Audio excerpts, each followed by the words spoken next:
last year I purchased a very what I thought was a very good dash cam by the name of Nexar.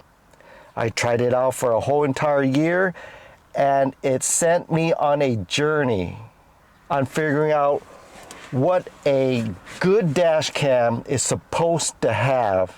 And during that year, I found many disappointments with this dash cam.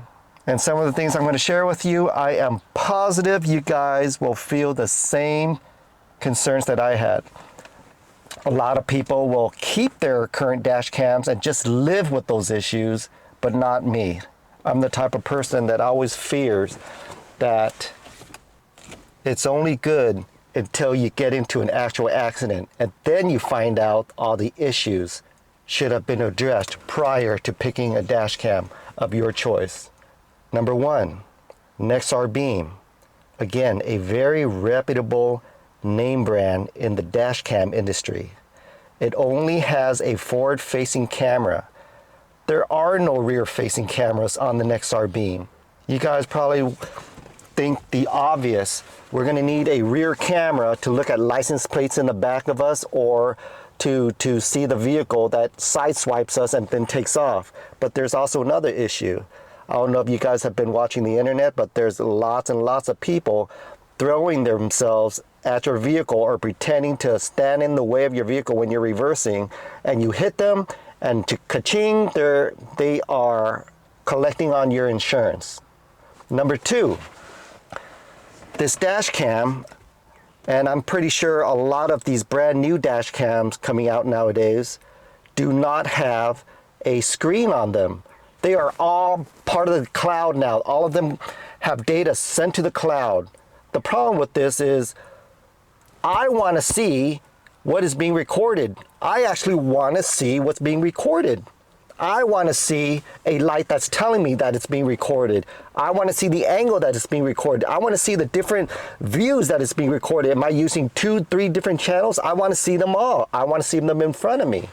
And Nexar says, well, you can, Bob. All you have to do is just open up your cell phone, log into your Nexar app, and boom, it's going to stream. But guess what, folks? In January of 2024, the beginning of this year, I was sideswiped at LAX coming back from Southeast Asia. I was so confident that this would be an open and shut case. I went and opened up my Nexar app, and guess what? It never recorded. You know why? Because when I came back to the United States, I had no idea that the family member that borrowed my car used Bluetooth on their phone, and it disconnected the Bluetooth of my Nexar app to my dash cam, so it never reconnected. So now I am always paranoid that my dash cam is not recording. I have no proof of this, of it being recorded, unless I open it up to see if it's actually streaming on my cell phone. But here's another problem, guys. If I have my Nexar streaming what I'm viewing on my cell phone, I won't be able to play YouTube. I won't be able to look at my GPS on my Waze app. I can't have 3 different things on my cell phone. I don't want to use my cell phone for my dash cam. I want to use my cell phone for my GPS, my maps, and my YouTube playlist. Now we're having all this cluttered Bluetooth all into one cell phone. You don't know what's being connected and what's not being connected. So those are 2 of the main issues I had. And then I realized while I was searching for a dash cam, there were dash cams out there that actually had a interior camera also. So you had channel 1 to do your front camera, channel 2 to do your rear camera, and you had channel 3 to record everything that's happening inside of your vehicle. Why is this helpful? So if you guys have been looking on Instagram and YouTube Shorts, you're going to see a lot of police harassment videos. As funny as they are, they do actually happen. I want something to record me interacting with another person that's coming up to my window, or if another person or a carjacker comes into my vehicle, I want it to be able to record our conversation or their face coming into my vehicle so I can later use. And that is why I decided at the end I wanted 3 channels in this vehicle. So I searched far and wide on Amazon, And I finally came to one camera that I really liked a lot, and I decided to give them a shot. So before I even open up this bad boy, I want to first admit this won't be a fair comparison with Nexar or with most dash cams you will find online or at your local electronics store. Why? VIOFO is one of the very few dash cams that holds the very expensive Sony Starvis 2 sensor. So here's the main unit. Let's go ahead and unveil this. Look at this packaging, huh? Very nice. Look at that. Very professional packaging. Let's go ahead and open this box here. Has a silhouette for the diagram of the install right here, straightforward. Right here is the main unit. Look at this. Look at this, guys.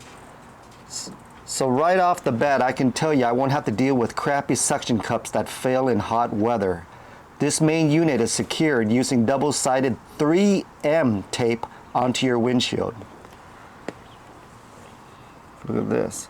Did I also mention this unit is voice activated? It listens to commands such as show front camera, show front and rear camera, or take picture. Let's open up the next component here, which is also nicely wrapped. Here is another camera, but I'm betting you the other camera right here, the third camera, is going to look identical, which is pretty awesome. Look how these cameras are made. These are made with the Sony imaging processor, okay? They're not those cheap rear view cameras that you see online that comes with other dash cams. You know what I'm talking about? Those small little square cameras that you see on most dash cams, those are the really cheap cameras that produce very terrible picture quality. Now look at these right here. VIOFO boasts to have a 2K quality 5 megapixel Starvis 2 sensor. Your Lexus rear camera doesn't even have that technology. The unit also requires an SD memory card, which is also sold by VIOFO, so there's no guesswork on which type to buy. It's 64 gigabytes. That's a lot of memory, folks. Take a look at most cameras right now. They can only handle 32 gigabytes. I love the fact that the dash cam still utilizes memory cards because I can take this memory card and download its content on any computer I want instead of relying on the cloud. If you're as old as me, sometimes less technology is more reliability. Here is another add-on sold by VIOFO called a CPL. It's a special lens that minimizes glare. Look at this, folks. This snaps right onto your VIOFO dash cam. It's plug and play. Look at that. Let's go ahead and put this back. Here is a hardwire kit. You can also purchase this accessory on the VIOFO store page. Something you might want to consider if you are short of cigarette lighter outputs in your vehicle, or you just don't want this ugly thing sticking out that prevents you from closing the center console lid. The hardwire kit's best selling point is that it provides the minimal amount of power to keep your vehicle protected when you shut off your engine. It has a switch that prevents the dash cam from draining your battery. Finally, you have this remote button to quickly lock your video at a moment's notice. But wait, doesn't the dash cam automatically lock your clip during an impact? Well, sure it does. But what if you see a crime being committed that doesn't involve a car accident? For example, a crime happening in front of you and you need to send this to your cell phone. All you have to do is push the button. I also promised you guys I would open up another dash cam that I found on Amazon. This one was for $69.99, and I'm going to open up, I'm going to compare the packaging to the VIOFO packaging, okay? It is completely sealed, hasn't been tampered with. I'm opening it up for the first time. I've never seen this camera before. So let's go ahead and open this up for the first time. Plain white cardboard box with no name or imprints on here. Let's go ahead and open this up.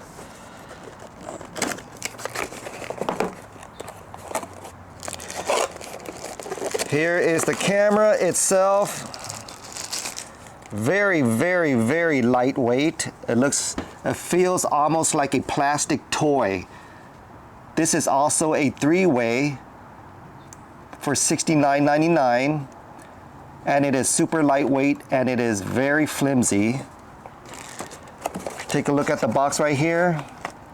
Cardboard, and everything is just thrown together in the box without any protection, without any foam padding or anything. So this is the packaging of a $70 dash cam. No thank you.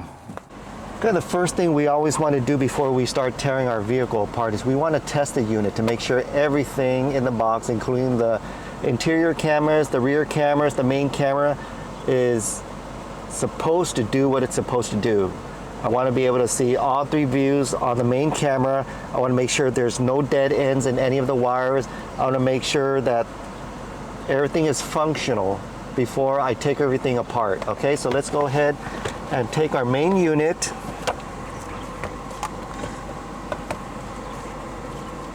Let's take both of our cameras out here.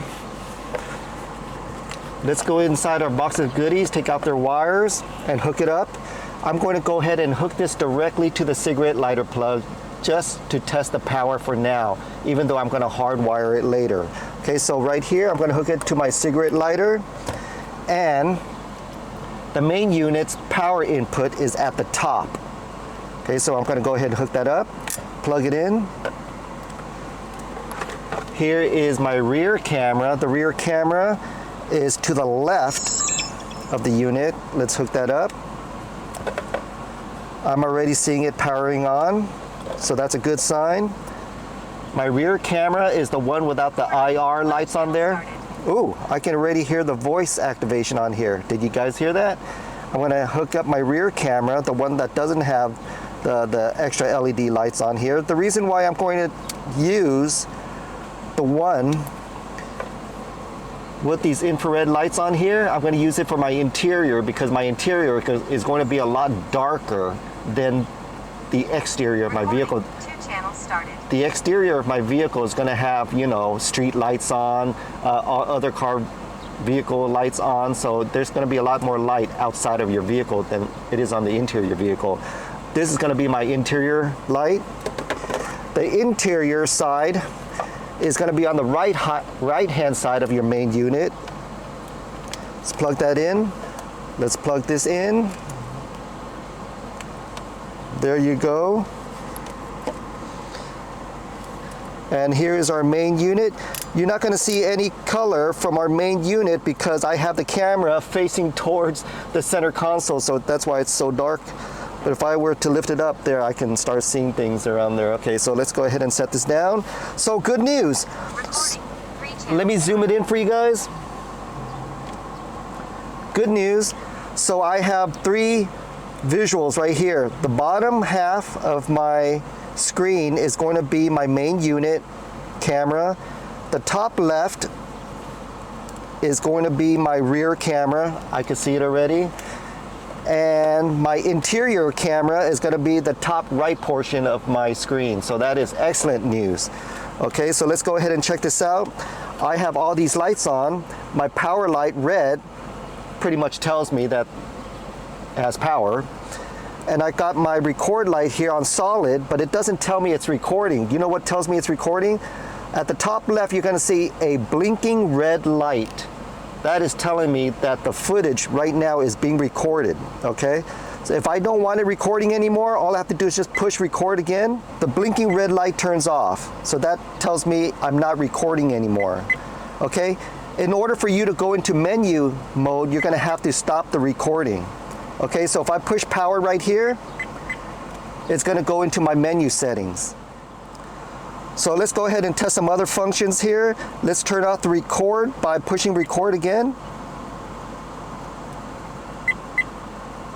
That blinking red light is gone now, so let's go ahead and push this and see what happens. Video protected. It says video protected. 3 channels started. So every time I'm recording and midway if I see an accident or something, I can push this middle button and it will lock in my screen and it will lock that clip for me. So let's push it again. Video protected. Video protected, and it just took a picture. Did you hear it? The sound of that shutter. Pretty cool, right? But remember, I did buy an aftermarket button by VIOFO to put wherever I want on the center console, so I don't have to reach for this button every single time there's an accident or anytime I want to take a screenshot. I don't have to reach for that button. I can have that extra button anywhere in the vehicle for me to push at a moment's notice. Okay, so let's go ahead and go back to where I want that action button. I'm going to go ahead and go back into the menu again. By going back into the menu setting, I have to turn off the record function to make sure that blinking red light is gone. I'm going to go ahead and push power. Pushing power actually turns on the menu. If you long press the power, then it will turn off the unit. Okay, so now I'm in the settings again. So I think it's in the system settings. Try the system settings. Let's try the Bluetooth function. Bluetooth function, let's go to action button. Let's click on action button. There you go. So the action button is this button right here, or the other button that you want to hook Bluetooth to. And you could tell it what function you want it to do if you happen to push that button. For me, I wanted to take a photo. So I want that button, that action button, to take a photo instead of turn on off microphone. I don't want it to power off. I don't want it to turn on and off HDR. I don't want any of this. I just want my action button to take a photo. So I'm going to keep that blue line on there, click OK, okay, and I want to assign it to my action button, not my mic button. So click OK, and let's head back out, head back out, head back out. I am back out. I am back out to the main unit, and that is how I hook up and I sync it to my action button. Okay, so now that we know that this unit works fine and it's capturing all the cameras all onto one screen, let's also see what we can do, because VIOFO, good thing about VIOFO also has an app that you can download. So let's go ahead and click on VIOFO download. You want to connect camera.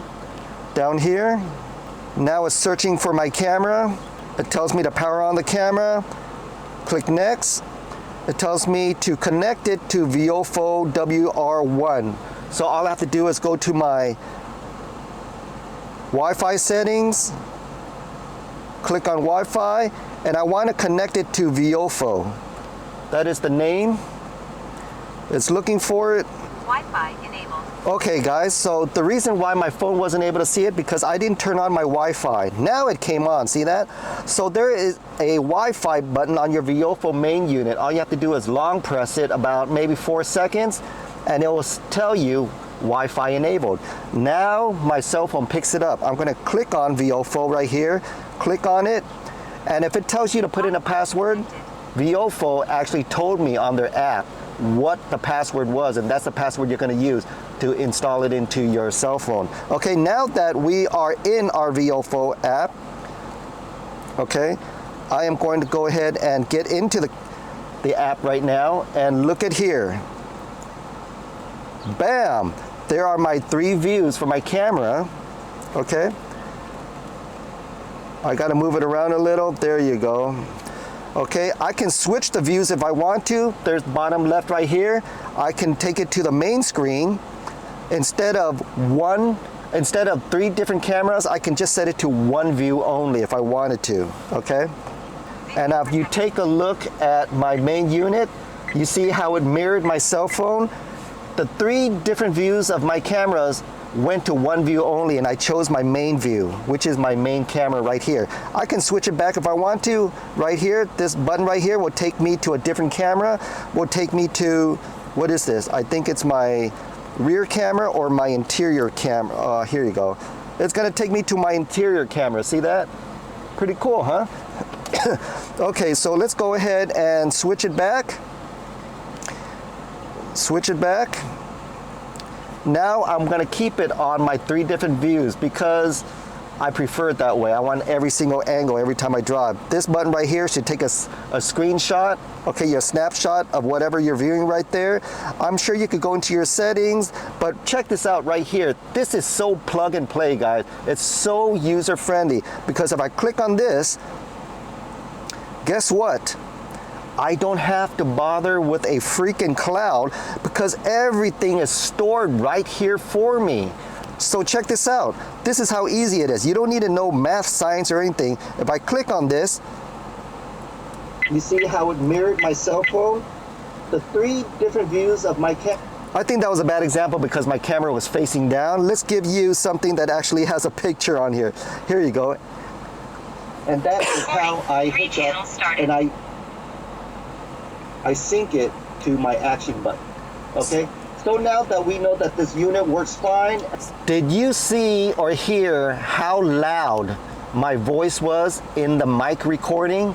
I can hear everything in my mic recording. That's how good the quality is of this main unit and how clear that picture was. I'm very, very satisfied with this unit. I'm so excited to actually install it right now. Now that we tested everything, we tested the app, let's go ahead and get out of here and let's go ahead and start tearing our vehicle apart. Okay, folks, the things that you're gonna need to do this job are very, very minimal, okay? My best friend right here, plastic trim tools to remove all the plastic trim and dash components in your vehicle, okay? You're gonna need a wire cutter, you're gonna need a wire crimper. This is to do the electrical portion if you decide to do a hard wire to your vehicle. If you don't do a hard wire to your vehicle, you're not gonna need these tools. You're not going to need a couple of male connectors. You're not going to need a couple of 3M T-taps. You're not going to need, you know, these 4 connectors for your ground. You're going to be tapping directly straight into your cigarette lighter plug. But for my installation, I'm going to do a hard wire, so I'm going to do the electrical portion of this with you, and I'm going to walk you through it on where the wires are. You're going to need a Phillips screwdriver, obviously, because a lot of things in your vehicle underneath the dash are going to be a Phillips head. And you will always, if you own a Toyota or Lexus, you are always going to need a 10 millimeter. You could do it by hand or ratchet. I am super lazy. I always use a drill motor and attach my 10 millimeter deep socket to everything I do. Okay, so this is pretty much everything that you need, and always keep a few zip ties in hand if you want to do a nice cleanup job whenever you're done with all your wire routing. Okay, so let's go ahead and get started, folks. Okay, first things first, folks, I'm going to want you to take a plastic trim tool and stick it between the headliner and your map light assembly right here. Stick it in between and just pop it open. It's just a couple of clips up here. Pull it down. Once you pull it down, I'm going to want to tell you to see this white plug right here. Go ahead and press this clip here and remove the assembly and lay it down somewhere. We are going to need this area right here to route our wires and to route it down through the headliner in order to secure it, okay? So we're going to keep this clear. Okay, so let's go to the next step. Now you're going to go to your A-pillar grab handle right here. Again, you're going to use your plastic trim tool. We are going to put it in the crevice right here and pop these covers open to expose 2 10 millimeter bolts. I'm always going to place these, any extra pieces that I have, even hardware, I'm going to place it in my cup holder so I don't lose anything. 10 millimeter, let's remove those 10 millimeter bolts. Again, they are going to go into my cup holder. Let's take our grab handle and place it in a safe space. I'm going to put it on the floor mat of my passenger side. From here, I'm going to take my plastic trim tool. I'm going to slide it between the A-pillar and my weather seal, and I'm just going to pop it open, just like that. You don't have to remove it all the way. You could just leave it loose and leave it hanging, okay? Because we are going to route our wires behind here. Just leave it at that. Next, we are going to take our favorite trim tool again and place it inside this crevice between our AC vent and this panel right here, and just pop it open, and it comes right out. Once it comes out, pull it towards you. Let's place this on our passenger floor mat. Now while we are here, we are going to take this panel right here and we are going to remove it. We're going to pop it open. All we have to do is just take our fingers. It comes off really easily. Good thing Toyota and Lexus makes everything very simple. It's all clips. Okay, there's no screws here. You're going to take all your plugs and remove the plugs from its socket. And there's about 3 of them. Well, for my trim, there's 3. Yours probably, I don't know, your premium luxury one probably has 9 of them. Okay, I'm going to go ahead and place this in my passenger floor mat. Next, we're going to take our plastic trim tool. You kind of don't need your trim tool anymore for this, but if you're very careful and you're not going to rip anything, you can do it by hand or by finger. But I like to always continue to use my trim tool just to pry things a little loose. This pops open, and the rest right here, you could dig your fingers underneath and just remove the whole thing, and it just pops right out. Bring it towards you. Let's put this in the back seat since it's a long piece. Now we're going to get our Y trim tool right here. Place it underneath your wheel well guard right here. Just pop up. Comes right off. You're going to have about 4 clips right here that holds it in place. I'm going to place this underneath my vehicle so it's out of the way. Now down in our left kick panel where our left foot rests, if you go all the way into the back of this panel right here, you're going to get a plastic knob that you're going to have to turn out by hand. You don't need any tools. It comes out fairly easily. Let me show you what it looks like. Let's set this aside, put in our cup holder. Once you have that knob out, all you got to do is take your fingers, put it inside this little notch down here, just pull it towards you. The whole thing just comes right out. Okay, I'm going to go ahead and place this underneath my vehicle to keep it out of the way. So if you guys are wondering how come we're starting to take panels that are away from our dash cam when we should just be concentrating everything that's near our steering wheel and our cigarette lighter and plug and such, and our fuse box right here. You got to remember, we're installing a rear view camera where it's going to be hardwired to the back of the vehicle somewhere. I'm going to place it somewhere in the back of the vehicle, and that is why I'm going to need to start taking plastic panels along the side of this vehicle. Trust me guys, it's not rocket science. It's super easy. The good thing about, again, with Toyota and Lexus, everything comes off with pop-out clips, okay? They're super easy. Remember guys, plastic trim tools, these are going to be your best friends. Our next panel to remove is going to be in our middle row seats. If you follow me on the driver's side, you're going to have this step panel right here with 2 round covers. You're going to have to take your thin plastic trim tool, put it inside this little notch right here and pop these covers up.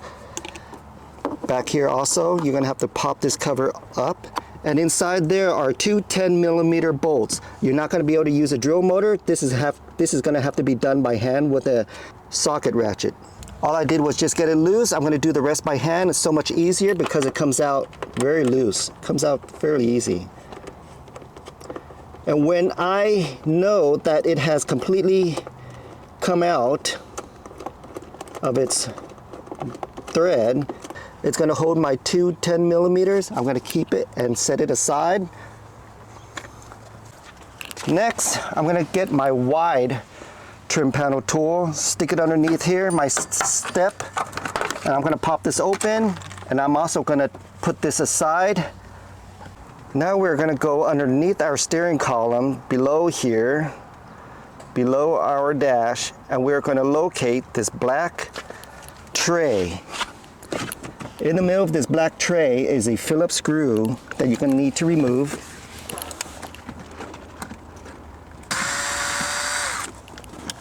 Just place it aside. You're going to take this black tray down.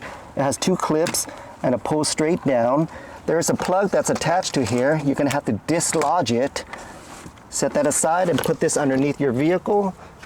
If you look to your far right where your knee is, you're going to find a square cover. There is a slot right in there. You're going to put your plastic trim tool in this slot and pop open this little door.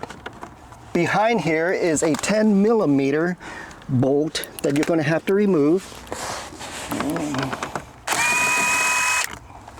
Put in our cup holder. To the left right underneath our hood release, you're going to have another 10 millimeter you're going to have to remove. Put it in our cup holder. At this point, you're going to want to take your hands, put one hand under here, one hand up here, and just pull. Start pulling until all the clips come out. Pull on this side also. It's all clips, guys. Don't be afraid to pull. It's gonna fall down, and what's holding it are the plugs behind these panels right here that you're gonna have to remove. If you're okay with it, you can leave this hanging right here. You don't need to completely remove it out of your vehicle, but if you're afraid of stepping on it, or if you're just not a careful person, then I would take this completely out of the vehicle. The only thing that's holding this is the hood release right here, which is one clip and it pops right out. Very simple. What I typically do is grab my plastic trim tool, push this tab right in the middle of this square box, and push this thing towards the engine. Once it pushes towards the engine, you're going to have to open up your lever wide and complete and slide this through. There you go. It comes right out. Now you have this metal bracket. This metal bracket has 4 10 millimeter bolts. One right here, and 2 on the other side that you guys can't see right now. Remove those 10 millimeters.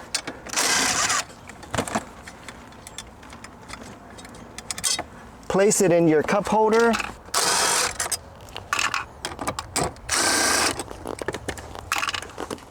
Now we can go ahead and unhook this by lifting it up off its hinge and laying it down. I am not going to disengage the airbag system. I'm just going to leave it on top of the brake pedal for support and keep it out of the way like that. Don't worry about these other wires. These are for other installs that I've done. We are just going to concentrate on this wire panel right here. Now that we have our map light assembly, we are going to be doing some of our routing. But in order to do some of our routing, we're going to have to take our main unit and decide where we are going to install it. So the best thing to do is go ahead and hook it up to power. Okay, this very top wire right here, you're going to hook it up to your cigarette light plug, and then you are going to hook up your VIOFO app so you can see a better view of it. And if you've been seeing a pretty crappy screen on here that looks blurry, it's only because I haven't removed this protective film yet. So I'm going to go ahead and remove it right now. Go ahead and take it off. And the good thing about this camera right here is it's adjustable. It can move up and down. See this camera right here? Move up and down depending on the angle of your windshield. So I'm going to go ahead and think of a place I'd like to put it. I'm going to consider how I'm going to wire, how I'm going to route my wires also. It's going to be going straight up. I would love to wire it up against this piece right here so it doesn't look like a big spaghetti chart in my vehicle.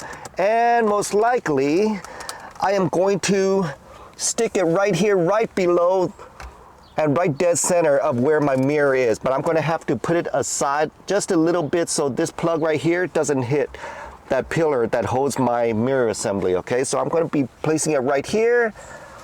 I am going to be looking at my camera to see the view. I'm going to adjust the camera angle to make sure I'm getting a good view.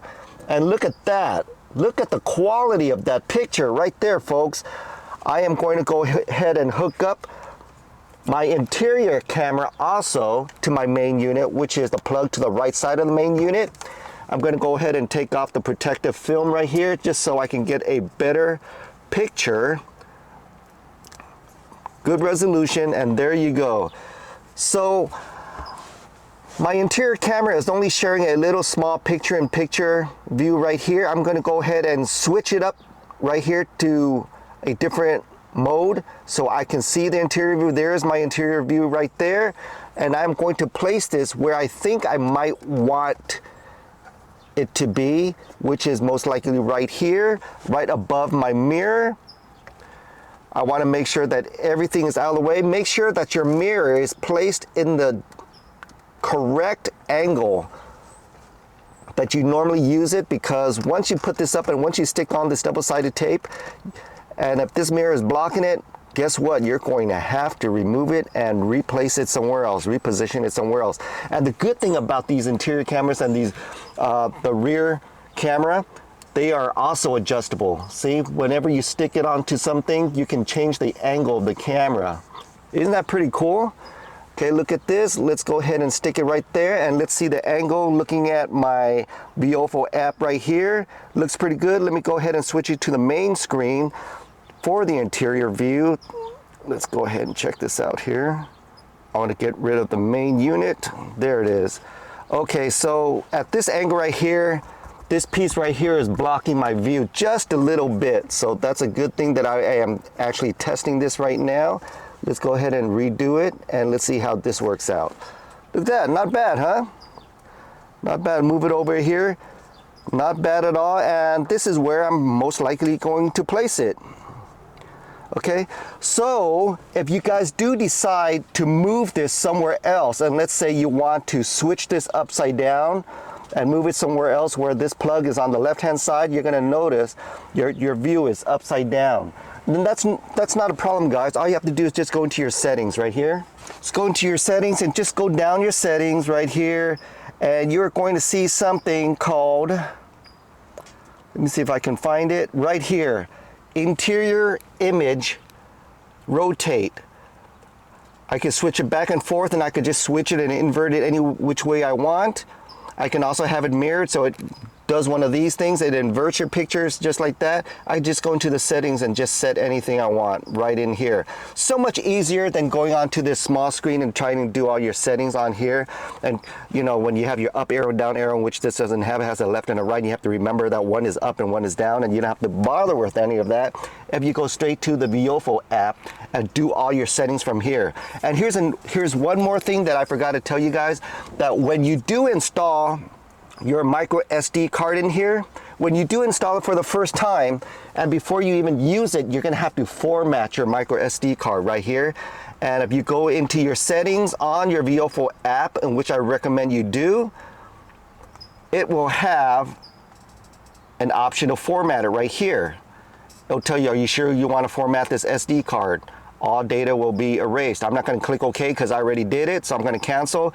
I'm just reminding you guys have to do that prior to using your equipment. Okay. So now that I know where I'm going to hook it up, I'm going to clean this area very good. I'm going to take off the double-sided tape, and I'm going to stick it exactly where I want it to be. And here's the good thing, guys. You don't have to think that this is going to be a permanent install once you stick this 3M double-sided tape on your windshield, because guess what? All you have to do is move this thing and click it to the right, and it comes off its base plate. The base plate has a power connection right here that it connects to your main unit right there, okay? If this is all one unit, you need it to be together in order for it to work. You see how it's completely shut off? Okay, so if I was to go ahead and place it back on here, shift it to the left, boop. It's gonna go ahead and power back up again. Recording, 2 channels started. Okay folks, so what I'm gonna do is I'm gonna go ahead and take my power cable, my hardwire power cable that I purchased separately, that comes with the yellow, red, and black wire, because I do not want to hook it up to my cigarette lighter plug. I have to buy an extra accessory wire just to hook it up to my power, ignition, and my ground. I'm going to take the other end of it, the USB-C plug of it that goes into the main unit, that goes into the top of the main unit. I'm going to go ahead and route it through here, through our headliner, and I'm going to take my finger to the other side and try to look for it. And it's not that hard, guys, because it is a huge space up here. And I'm going to route it down. There you go.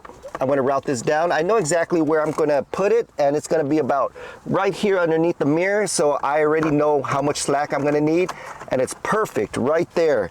At this point, I'm going to go ahead and plug in my unit, and because this is a right angle plug right here, I'm not even sure if I'm going to put it this way or this way, or this way. So I'm going to go ahead and just mess around with it and see what works for me. Okay, so I'm going to go ahead and plug it this way. Good thing about USB-C Type C is you could put it upside down and it'll still be fine. Okay, so I did find a perfect location for it, and it's going to be off center just a little bit in order to miss this center assembly for the mirror.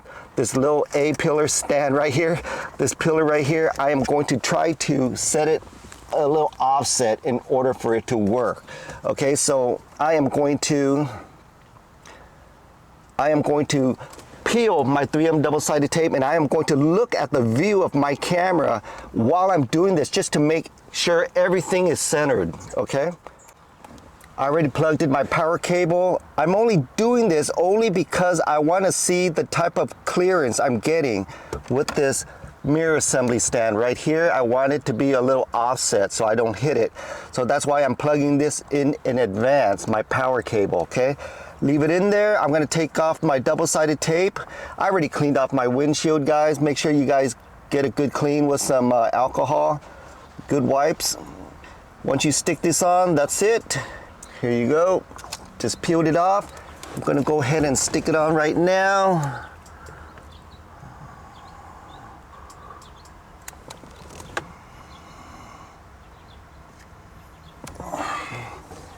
There you go.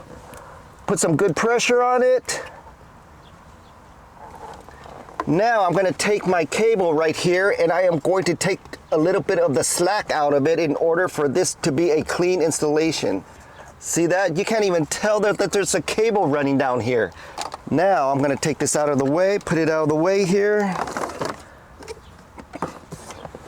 Now I think since we're already here, it's a good idea to go ahead and do our interior camera. Our interior camera is right here. I already told you I'm going to place it right above my mirror. And I want to make sure that the routing is exactly the same, going the same direction as my main cable. So I'm going to stick it about right here. And I don't have to worry about anything being in the way because remember, this camera here is adjustable. It rotates up and down.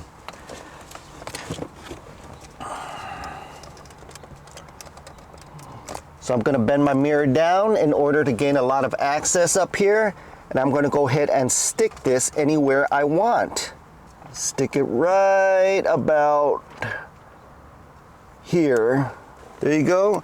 After I stuck it up there, I'm going to take the other end of my interior camera cable and I'm going to route it inside of my headliner. Even though it's going to go back out and it's going to go to the main unit, I want to put all the slack into this dome light assembly cavity up here. I'm going to go ahead and use both hands, reach for it. Here it goes. Now that I got my interior camera cable routed up here, I'm going to try my best to hide the wires by pointing it straight up into the headliner. See this right here? And I'm routing the whole entire cable inside of my dome light assembly, keeping all the slack in here so it doesn't look messy. Now I'm going to take the other end of it that goes into the main unit, and it's going to look like an RCCA plug right here with these 3 black stripes. I'm going to route it back out of my dome light assembly, and I'm going to plug it into my main unit. And the interior camera cable goes to the side right here, the right side of your unit. Boop. Now if you take a look, you see how I'm going to be routing my cables right here? See how all my cables are running in parallel with each other? Looks pretty nice, huh? So after I'm plugging in, I'm going to go ahead and take the slack out. I already know where my cable is up here, and I'm going to most likely zip tie it and place it neatly inside of my dome light cavity right here. Okay, so now we got 2 cables already installed to our main unit. We have our power cable that we're going to hardwire to our car. We also have our interior cable that we already wired up, and we're going to zip tie and place it neatly inside of our dome light assembly. The very last one is our rear camera. The rear camera is the longest cable, but luckily both ends are identical. Both end is a USB/C. USB/C. One is upright and the other one falls at a right angle. So you could decide which one you want. to go ahead and route to the main unit. I'm going to take the one that is a right angle, and I'm going to route this one to the main unit, only because the way that the plug is on that main unit, it is on the left side. So if it's on the left side, if I plug this in, this cable right here is going to go directly going up right into my dome light assembly right here, which is perfect. I'm going to take the right angle part of it. I'm going to go ahead and route it through my headliner, using my other hand on the other side to open up the headliner to give it some space, and route it through. Now that I routed it through, I'm going to hook it up to the left side of my main unit right here. This right here is going to go to this port right here. I'm going to go ahead and plug it in for you guys. Now I'm going to go ahead up into my dome light assembly right here, grab my wire and I'm going to take up the slack right here, so it is a very nice run up this pillar. Now this is what the wires look like after being routed. Left side has one cable, the right side has two cables running directly up this mirror stand. Now that I have three cables running through my dome light assembly right here, I'm going to take a zip tie and I'm going to clean up my job a little bit here. Zip tie this bundle up. I want everything to run parallel through the headliner and through our A pillar. Folks, I'm going to go ahead and take all of my cables and I am going to run it through my headliner right at the edge right here, which is not very difficult to do. I'm going to do it one at a time. It's a lot easier to work with a thinner bundle than it is to work with a thicker bundle. So here we go. I'm going to take my power cable first. What I'm going to do is I'm going to stick my hands through here. Stick my hands through here where my headliner meets, and I'm going to pull it apart right here. Don't be afraid, guys. And I'm going to stick my wires right here and search for it with my other hand. I'm going to do the same thing with my rear camera. Now I'm going to take my fingers and I'm just going to shove my cables into my headliner. Make sure you guys still have slack where your wires started, because when you pull on your wires, you take away that slack. You want to be able to have a little bit of slack so you can do a clean wire installation. You can route it a lot more clean later. Okay, there you go. Right here at our ground zero, where our starting point is, you want to make sure all the wires are running parallel with each other. Take some of the slack out. And there you go. I'm going to zip tie this up a little bit later. At least I know how much slack I have now. And now, with the rest of the cables, I can go ahead and run it down the A pillar. You can take both of your cables, your hardwire kit and your rear camera cable, and just start rounding it down this A pillar very nicely. You're going to want to remove this weather seal right here in order to get in there. Make sure you put it right behind all of your A pillar clips, and make sure you don't pinch your cables with these A pillar clips. Now we're going to grab the other end of your hardwire kit. It's going to come with black, yellow, and red, and it's labeled right here for you, so it's dummy proof. Right here, red is for positive ground. It has to be a constant positive ground, meaning it has to have power in its wire even though the engine is shut off. Ground, self-explicable, okay? It even has a 4 connector right here for you to attach right behind a 10mm bolt somewhere in your console. We're going to look for that. And right here, yellow is a wire that we're going to have to look for. This wire is going to hook up to any wire in your vehicle that has power when your engine is on only, and it turns to ground when your engine is shut off, okay? But luckily, I already have this wire already located for you. All you have to do is just follow my steps and we're good. So these 3 wires, in order for us to connect these wires to our fuse box or to our junction box, we're going to have to attach some type of connector to it, and I am going to connect a male connector. So I have 2 male connectors right here. They're 3M male connectors. All I have to do is just put the unshielded part of the wire in there, take my crimper and clamp down on it.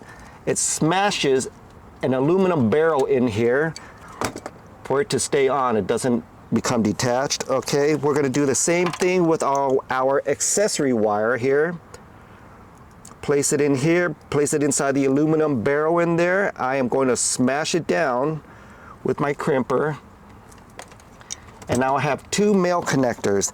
These male connectors are going to go into a T-tap. These T-taps right here, they clamp down on any wire you want.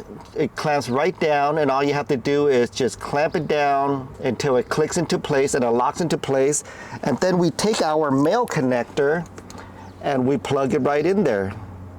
And now what you just did was you made this wire connect with any wire that's running along your vehicle. Okay, so it becomes like a Y-split, a T-tap.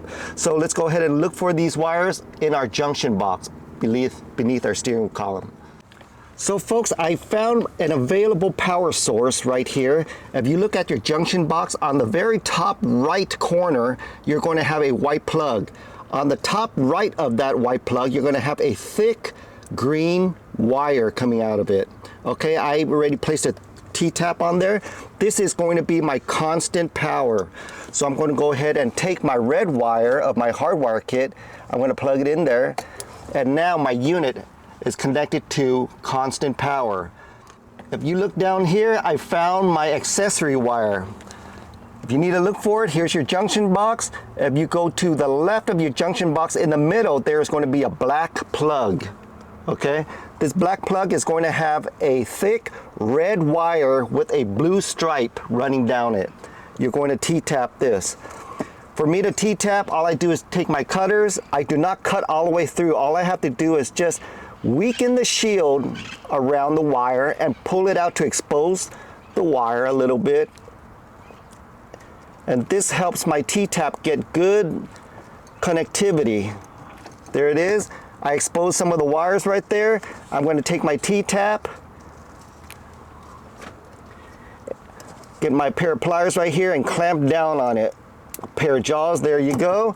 I'm going to take my yellow wire, which is my accessory wire of my hardwire kit. I'm going to go ahead and plug it in there. Now I have power and accessory. My very last wire is going to be my ground wire. Very simple. All we have to do is just make metal contact. Now if you look right above my junction box right here, you're going to see a 10mm nut. All I have to do is loosen that up. I don't have to remove it, just loosen it up a little bit. Take my black wire right here, which already has a fork in it, and I'm going to slip it right behind that nut. And I'm going to go ahead and retighten that nut. There you go. Okay folks, the only thing left to do is run our rear camera right now. So we already removed our kick panel right here. We already moved our plastic step right here. All you have to do is just take the very long cable that we already hooked up to the left side of our main unit and just route it. Just route it along your vehicle. Make sure you're not routing it into any pinch points. Our next panel to remove is going to be in our middle row seats. If you follow me on the driver's side, you're going to have this step panel right here with two round covers.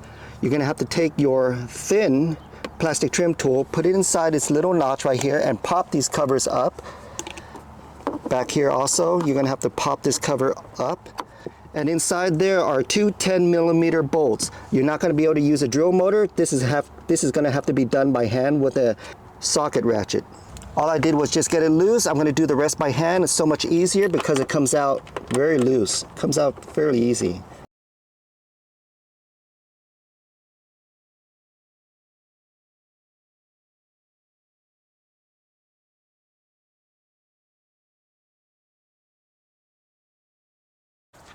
Next, I'm going to get my wide trim panel tool, stick it underneath here, my step, and I'm going to pop this open, and I'm also going to put this aside. I'm in the middle row seat right now. All I did was just run all my wires along the side, along these main harnesses along the side, And if you find yourself having trouble trying to put your wires underneath any of your panels, especially your B-pillar panel right here where your seatbelt is, I use this plastic trim tool. I would route my wire underneath here, and I would take this, you don't even have to remove this, take this and just use it to help shove that wire underneath all your plastic trim. And that's what I'm going to do, running this along to the third row seat back here. See my wires right here? I'm not going to even remove this. I'm going to place my wires right next to the plastic trim. I'm going to take this and I'm just going to shove it underneath my plastic trim along the whole entire wall. On the back where my third row seat is, like I said, you don't need to remove any of your panels. Just take your plastic trim tool and shove this down there. Sometimes if it's too tight of a fit, I use my wider one to help it along. And you don't necessarily have to use this to push your cables. You can actually use this to lift your panels up to create a space in order for you to shove your cables underneath there. So at each end of your cargo area, you're going to have these chrome buckles. Lift them up. There's a plastic cover cap inside. Just take your plastic trim tool and pop these caps up, because inside is going to be a 10mm bolt that you're going to have to remove.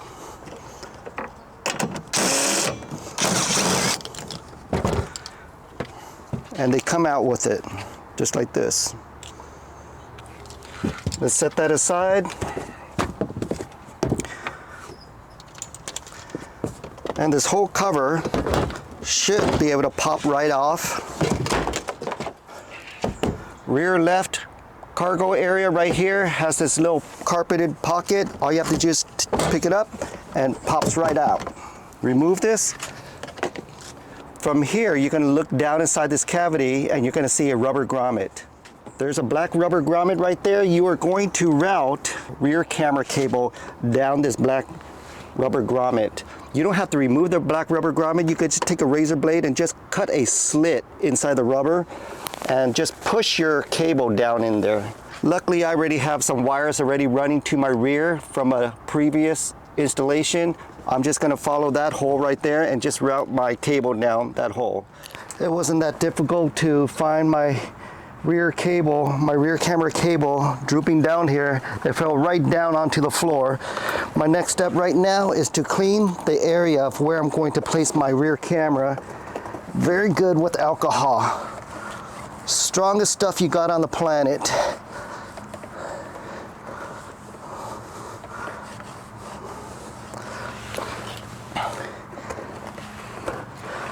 Now that I already have my cable, my camera right here, I'm going to go ahead and plug in my camera so I don't have to plug it in afterwards. I'm going to go ahead and angle it where I want it to be, at least centered. Remember, this is adjustable. The rear and interior camera is adjustable up and down, so that's a good part. And this is wide angle, so you don't have to worry too much about blind spots back there. I'm going to go ahead and remove the 3M double-sided tape. I'm looking for a plane of reference, which is my license plate up there, to see where the flat plane is, and I'm going to make it parallel with the plane of my front camera right here, and go ahead and stick it. Take off my protective film. I'm going to get some zip ties and zip this up underneath my vehicle. So what I did was I zip tied my cable up along my tow hitch plug harness. That was the best place to put it. I ran it parallel with my tow hitch harness. Look at my camera right now. Doesn't that look very, very clean?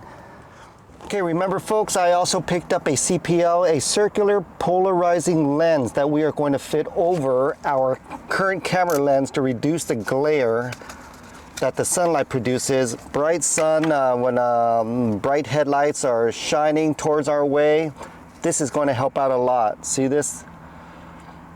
And it is supposed to snap into place. So when you take it out of the box, it already has a protective film on it. I'm going to go ahead and remove it, take it off. And I'm just going to snap it over the lens itself. And finally, I have this remote control action button. It's supposed to be Bluetooth enabled. Let's go ahead and open up the box. There is a plastic separator right here so the battery doesn't come in contact with the unit. Once I remove this piece of paper, the battery should be hooked up and in contact. Did you guys hear that? Every time I push this action button, it locks my video and it says video protected. Of course, I can change the function by going through my settings and have this action button do something else. But right now, I'm going to keep it where every time I push this action button, it's going to say video protected and it's going to save that clip for me. Where am I going to place this? You can place this anywhere you want. On the other side of this action button is double-sided tape, and I might just tape it right here.